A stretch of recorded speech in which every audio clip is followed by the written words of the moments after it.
The movie starts with a filthy-looking man, dressed in a furry coat, staring at a ship harboring to the shore. It's wintertime in Barrow, Alaska. Everyone in the town is preparing for the upcoming polar night, a month-long period where the sun does not rise. It is the last day before 30 long days of complete darkness begins. Barrow's sheriffs, Eben Olesen and Billy Kitka, are examining a pile of burnt satellite phones in the snow. As a result, the town doesn't have access to communication with the outside world. Most people in the town are leaving to avoid the 30 days of isolation, while others are preparing for it. After all, this sounds like child's play after what we've just been through. At a local dog kennel, someone gruesomely stabs all the dogs to death. Eben gets informed about the situation and he agrees to check it out. Eben's wife, Stella, works for Alaska's fire department. She is in the town for the day, but hasn't told Eben because they're not on good terms. However, on her way to catch a flight home, she gets into an accident, so she calls Eben for help. However, Eben replies that he is busy and sends Billy instead. At the kennel, as Eben examines the dead dogs, he notices that the dogs were stabbed repeatedly and mutilated. He then reassures the owner John Reese that they will find the culprit. Meanwhile, Billy drives Stella to the airport as fast as possible, but the flight has already taken off and the airport is closed. She is now stuck in the town for the next 30 days as well. Eben goes to the police station where he meets his little brother, Jake Olesen, and his grandmother, Helen Munson, who works in the station as well. She informs him about a vandalism problem at the Utilidor. As Eben reaches Utilidor, he meets his friends Carter and Wilson. He finds out that someone has destroyed Wilson's helicopter. Eben quickly realizes that someone is trying to cut off every means of communication with the outside world. Elsewhere, the town's electrical manager, Gus, is busy working at his station when he hears noises from outside. As he steps outside to investigate with his torch, he is surrounded by several mysterious figures. He tries to run away, but he is attacked. The strangers slowly kill him while sucking his blood. It is then revealed that the strangers are vampires who plan to feast on Barrow for the next 30 days. The filthy man from the beginning of the movie is in a diner asking for raw meat and alcohol. When the waitress denies his requests, he tries to attack her. Eben and Stella are there too. As Eben tries to stop the man, he gets progressively more violent, so he arrests him. Eben, along with Stella, then take the man to the station and lock him up. Elsewhere, 3 young refinery workers are walking home from work. As they are on their way home, a vampire suddenly drags one of them into a dark alley. The other 2 don't realize what has happened. After a few seconds, the bloody body of their friend is thrown in front of them. The girl runs for her life, while the shocked man stares at his friend's body. As he does, we see the vampires behind him. Back at the station, Eben is trying to interrogate the strange man, but he doesn't speak at all. Suddenly, all the electronics in the station stop working. Eben tries to call Gus, but the phone doesn't work either. The strange man in the cell tells Eben to hide because they are coming. However, Eben dismisses him. Right after, the town's electricity goes off. Eben visits Gus's office to inquire about the electricity. When he reaches there, he notices a trail of blood on the snow outside. He then follows the trail to find Gus's head cut off from his body. He immediately gets back to the people of the town and warns them to stay inside their homes. John and his wife, Allie, are indoors cooking dinner when suddenly a vampire breaks in through the kitchen's glass window. I guess staying inside isn't a very good tactic. The vampire then snatches Allie and runs away. That vampire is all kinds of thirsty. John tries his best to save his wife and is injured in the process. In the end, the vampire takes her away. Back at the station, the man attacks Jake. Eben comes in at the right time and shoots his arm. Eben realizes that the man knows something about Gus's murder, but the man doesn't reveal anything. After that, Eben and Stella set off to look for the murderers themselves. They notice something off in the way and get out of their car. Stella sees something through her binoculars and tells Eben to get back in the car. As they drive away, a vampire chases the car and gets on top of it. Eben shoots the vampire, but it doesn't affect him. Stella somehow manages to drop him off the vehicle, and they escape. They then get a call from the station. Helen screams for help on the other end. They drive to the station to see blood splashed everywhere. Jake and Helen are nowhere to be found, but the stranger is still inside the cell. When asked what happened, he replies that they don't want him and asks Eben to kill him. A few people gather at the diner, and they discuss that the vampires don't die when they get shot. It is also revealed that they feed off of blood. Who would have thought? Then we finally see the faces of the vampires. Their leader is named Marlowe. He talks in a foreign language and orders the others to kill everyone. Following the orders, the vampires start killing everyone who comes in their way. Eben and Stella rush to the diner from earlier to investigate. Jake and the other survivors are there too. However, Helen was killed by one of them.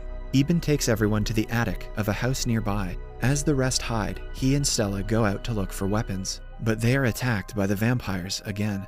They flip Eben's car and try to drag Stella out. Right when the vampires are about to kill Stella, a bearded man named Brower comes to their aid and hits the vampires with his bulldozer. Eben and Stella somehow manage to get in Brower's car and drive away. They drive back to the house and meet the others in the attic. They hear the screams of people being killed outside, but do not dare to leave.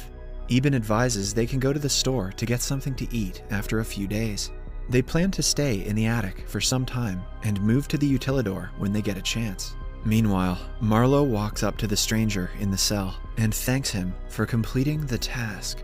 He then snaps his head and kills him. Back in the attic, they decide to sleep in shifts, ration out their food, and plan their next step later. For 6 days, they remain hidden in the attic. On the 7th day, they notice a girl outside screaming for help.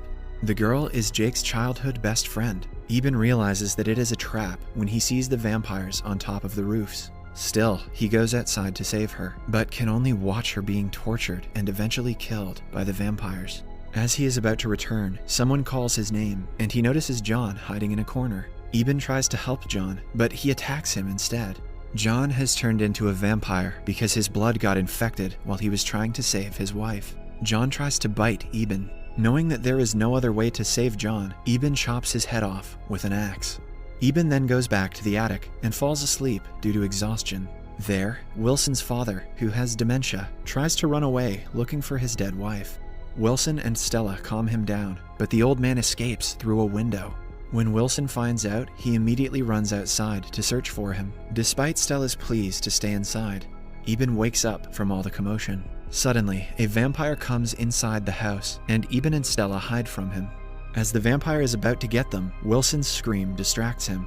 The vampire finds Wilson outside the house and eventually kills him. This gives Eben and Stella an opportunity to go back into the attic. 18 days have passed in the attic. They have no food left, and everyone's will to live is weakening. They decide that on the very next hailstorm, they will make a run for the store. Fortunately, on the 19th day, a snowstorm strikes. They carefully walk towards the store. When they reach there, they collect food and supplies. Just then, they see a little girl sucking the blood out of a dead body. The little girl attacks Carter. Brower, Stella, and Eben get her away from him, and Jake cuts the little girl's head off. The storm has already stopped when they are ready to leave. Now they are stranded in the store. They decide to go to the utility in the police station, where they can be safe. Stella says that the vampires cannot function in sunlight. That is why they have attacked during the polar night. This reminds Jake of a UV light that his grandmother used to grow plants. Eben decides to run to his grandmother's house to distract the vampires and use the UV light to kill them while others escape to the utility. He then runs out screaming with an axe. The vampires hear his screams and run after him. Others run to the police station to hide in the utility room. Elsewhere, Eben starts a generator in his grandmother's house. He then gets prepared for the vampires with the UV light. The group of vampires surround the house.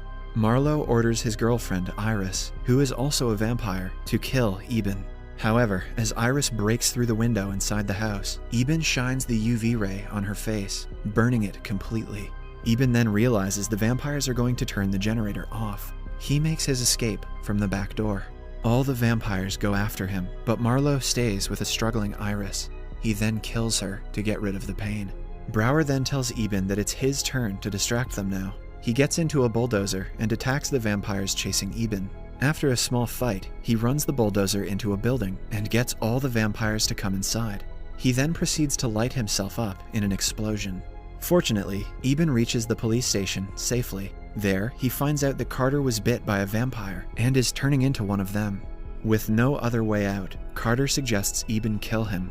They both go into a room where Eben cuts his head off. Only 5 of them are left, but survival looks possible now. It is the 27th day. They have enough food to survive for the next few days, until the sun rises again. Suddenly, they notice someone from the house across, trying to send them a signal by flashing a light. Eben assumes that someone is trapped there. He and Stella go to save them. They are shocked to see Billy. It is revealed that with no hope left, Billy killed his 2 daughters and wife. When he was about to end his own life, his gun stopped working. After berating Billy for not saving his family, they cautiously take him to their hideout. But when they reach there, they find out that everyone else is missing. Assuming they might have gone to the utility, the trio head there as well. When they are halfway there, Stella notices a little girl roaming around in the snow. A vampire is about to attack her from behind. Although Eben tells her to ignore the little girl, Stella can't stop herself and rushes to help. The vampire then follows them. Eben tells Stella and Billy to run away with the little girl while he distracts the vampire. All 3 of them run away in different directions. Eben somehow makes it to the utility, but finds Stella and Billy missing. Billy finally reaches the utility, but a vampire gets in as well. He attacks Billy and bites him in the neck. After a long struggle, the 2 men finally kill the vampire by pushing him into the meat grinder, but in the process, Billy's hand gets accidentally ripped off too. Billy has incredibly bad luck. Eben then notices that Billy has been bitten, so he reluctantly cuts off his friend's head with an axe. It is the last night of the 30th day now. If they can survive this night, they will be free tomorrow. Other people from the group start celebrating, while Eben sees Marlowe and his fellow vampires gathering through a window. Marlowe tells his fellow vampires that the only reason they have been able to survive this long is because they don't leave evidence of their work behind. He then orders them to burn the whole town to the ground. Just when Eben thinks his wife is dead, she communicates through a walkie-talkie and informs him that she is hiding under a car in the snow. Eben promises her that they will watch the sunrise together. He notices the car, but the vampires have already broken all the oil pipelines of the town. The oil is slowly filling up the streets and moving towards the car that Stella and the little girl are hiding under. Eben realizes there is no way to save her now. If she runs, they will kill her. If she stays, she will burn. The vampires light the fire, and slowly, it starts to take the whole town with it. With no options left, he takes some of Billy's blood out through a syringe and injects it into himself. He knows that this will turn him into a vampire. His friends watch helplessly as he transforms. He is now a threat to others in the group, so they decide to kill him. However, his brother Jake stops them. Eben then says his goodbyes to his brother and goes out to fight Marlowe. After a long struggle, Eben finally manages to kill Marlowe by jamming his hand through Marlowe's head. The other vampires see their leader dead and run away. Finally, the sun rises and everyone comes out. Stella and Eben watch the sunrise together. They share one last kiss, which is sweet but seems kinda risky. The story ends when the rays of the sun fall onto Eben's body. He starts to burn and eventually dies in Stella's arms.